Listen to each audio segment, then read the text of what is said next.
On December 30th, 1980, while delivering one of his more famous speeches at the BJP's inaugural convention at Shivaji Park in Mumbai, Atal Bihari Vajpayee predicted with his signature flourish, Andhera chhatega, suraj niklega, kamal khilega. On his birth centenary, his words have aged well, with the BJP returning to power for a third straight term at the centre and the lotus in full bloom. A statesman, politician, and a peerless orator, India's first non Congress Prime Minister to have served a full term, commanded respect and affection from across the political aisle, and stood tall with his innate democratic spirit. I would regard his prime ministership as an outstanding feature of his life. Every prime minister to be prime minister of country of at that time 130 million people would be there.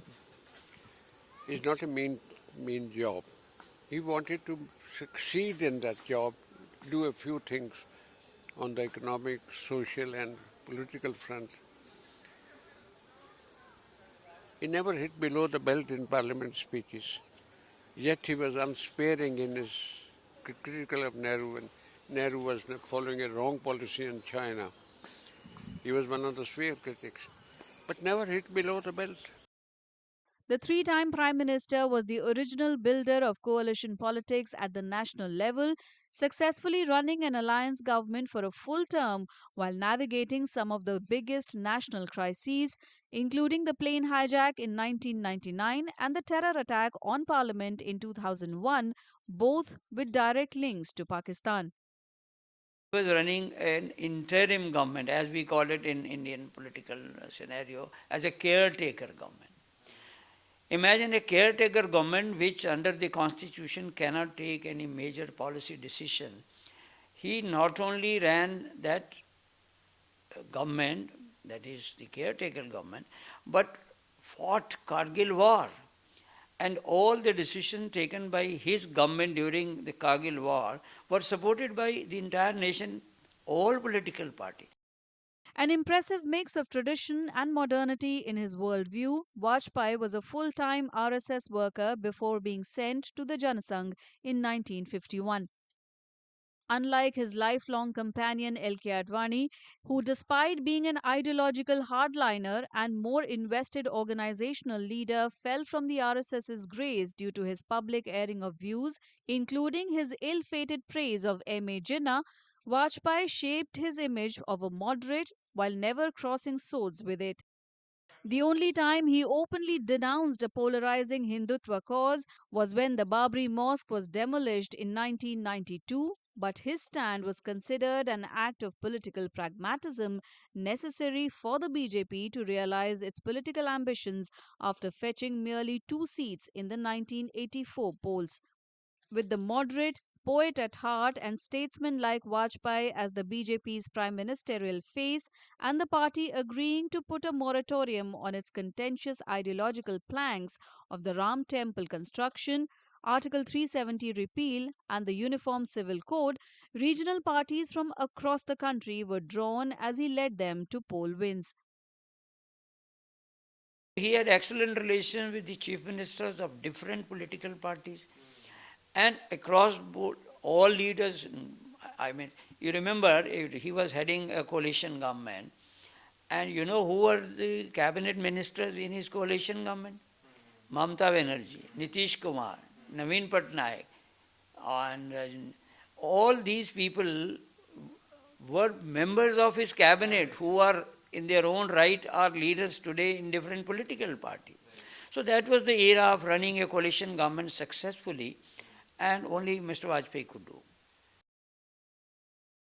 During his second term as Prime Minister, Vajpayee ordered nuclear tests in May 1998 in a strategic move while at the same time announcing a moratorium on future testing. He followed this up with peace overtures to Pakistan. His passionate moves to improve ties with Pakistan resulted in his spectacular journey to Lahore in a bus in February 1999 and then hosting the Agra summit with Pakistan's President Pervez Musharraf in 2001.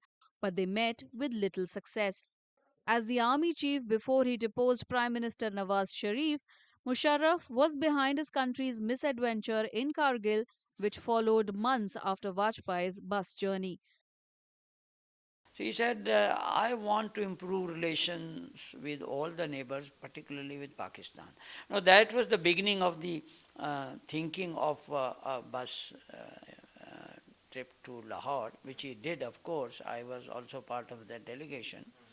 And I still remember when the bus was passing through the narrow lanes of Lahore, reaching the governor house, and people from their windows and standing on the rooftop, they were waving him, greeting him. However, Vajpayee's famous invocation of Insaniyat, Jamhuriyat, Kashmiriyat to resolve the issues afflicting Jammu and Kashmir won him lifelong admirers in the Muslim majority valley. Prime Minister Narendra Modi too recalled the phrase in his Independence Day speech in 2018 to reach out to people there. Third or fourth question was, Wazir Azam Sahab, ये जो आपने talks की बात की है कुछ दिन पहले, वो कॉन्स्टिट्यूशन के दायरे में होगी या बाहर से होंगी? He stunned me also, his media advisor. He said, इंसानियत के दायरे में होगी. I tell you, no other prime minister could have given this answer. इंसानियत के दायरे में होगी. Now, who can? No contribution by me. We had a discussion, gone over many questions, in political sense, sorry. But it came straight from his heart, he meant it. He's still in the valley, he is remembered for this answer. People thinking media advisor advised him, no, not at all. This was not, I never thought of it. He never thought of it earlier. It came straight from the heart. Now, this is the kind of the man who became the Prime Minister of India. It was his boost to reforms, disinvestment, and infra projects that made the idea of 7 to 8% growth rate possible.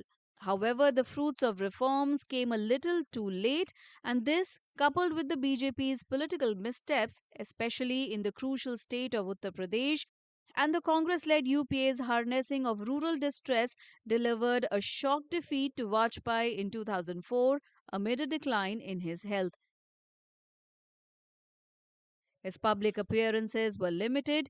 He campaigned last for his party in the 2007 assembly polls in Uttar Pradesh before slowly fading away from the public eye as dementia hit him. He died in 2018. The Modi government began observing his birth anniversary as Good Governance Day and bestowed Bharat Ratna on him in 2015. No, Mr. Vajpayee had become a legend in Indian politics much before he became the Prime Minister of India. Because he had entered politics at a very young age as a student and went on to become a member of Lok Sabha in second Lok Sabha in 1957, we can imagine. And he was a great orator. So he became a very popular and prominent parliamentarian as well.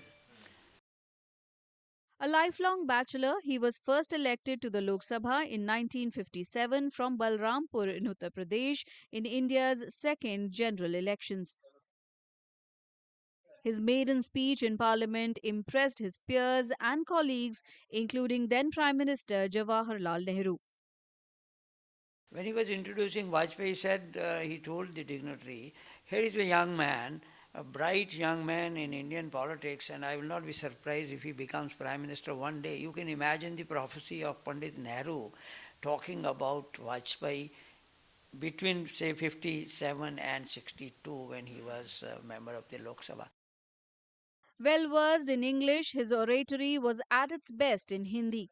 With his well timed wit and carefully chosen words delivered with trademark long pauses, his words resonated with all those who came in contact with him, the common man, politicians, bureaucrats, students, and world leaders. Also a poet, his words "छोटे मन से कोई बड़ा नहीं होता, टूटे मन से कोई खड़ा नहीं होता" continue to be quoted by the advocates of big heart and broad mind in public life.